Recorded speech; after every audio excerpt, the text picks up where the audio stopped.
Good morning friends. Today is 29th of March और हम देख रहे हैं निफ्टी का चार्ट। ये है 15 मिनट चार्ट। लास्ट फ्राइडे को जहां से खुला वो उसका हाईएस्ट पॉइंट था और जहां पे एंड किया उसका लोवेस्ट पॉइंट था। इसको बोलते हैं ट्रेंडिंग डे।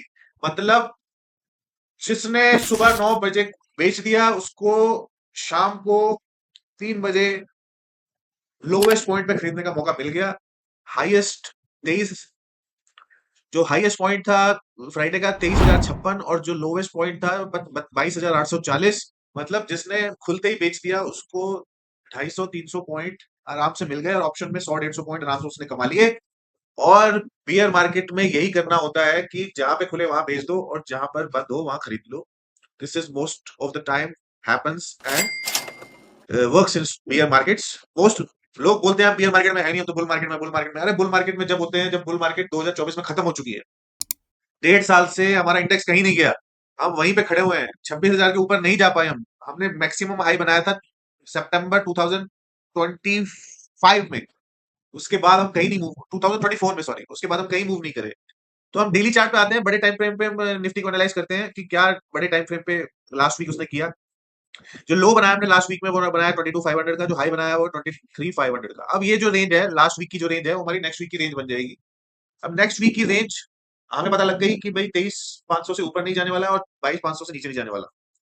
अब एक इंपॉर्टेंट चार्ट देखते हैं हम, इंडिया विक्स का चार्ट। इंडिया विक्स का चार्ट सबसे इंपॉर्टेंट क्यों है? इसलिए क्योंकि ये दिखाता है कि मार्केट में डर कितना है। डर और लालच दो चीज मार्केट को चलाती हैं। जब लोग लालची हो जाते हैं मोस्टली, तो जो 10% लोग हैं वो डर जाते हैं। और जब 90% लोग डर जाते हैं तो 10% लोग लालची हो जाते हैं, क्योंकि 10% ही आदमी पैसा कमा पा सकता है, इसमें से 90% लूज करता है। तो अब जो 90% लोग हैं वो डरे हुए हैं। ये इंडिया विक्स दिखा रहा है 26 के लेवल पे पहुंच गया है। मैक्सिमम फियर जो था कोविड में, आपको दिखाता हूं मैं, कोविड में जो मैक्सिमम फियर था वो था, ये देखिए, सबसे ज्यादा डर कोविड में ही फैला था। 80 के करीब इंडिया विक्स पहुंच गया था। उसके बाद जो मैक्सिमम डर था यूक्रेन के टाइम पे 22 में। उसके बाद इंडिया पाकिस्तान के टाइम पे जो मैक्सिमम डर फैला था 31। हम बिल्कुल 26-27 के आसपास हैं, मैक्सिमम डर पहुंच गया है। मोस्टली लोग डरे हुए हैं। इस चीज का लोग फायदा उठाएंगे।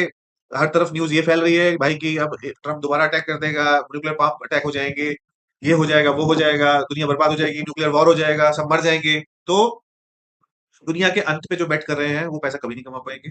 दुनिया आगे बढ़ती रहेगी, ग्रो करती रहेगी, इंडिया ग्रो करता रहेगा, वर्ल्ड ग्रो करता रहेगा और दुनिया आगे बढ़िया चलती रहेगी। तो जो दुनिया के अंत पे बेट करेंगे वो शॉर्ट करेंगे, और जो दुनिया को आगे देख रहे हैं कि दुनिया बहुत एक सुनहरा, हम एक सुनहरे युग में जाने वाले हैं, वो यहाँ से खरीदने की स्टार्ट करेंगे। तो don't bet against the world because world will always grow, even if you the part of the world or not। आप यहाँ हो, आप इस दुनिया में हो या नहीं हो, दुनिया तो ग्रो करेगी।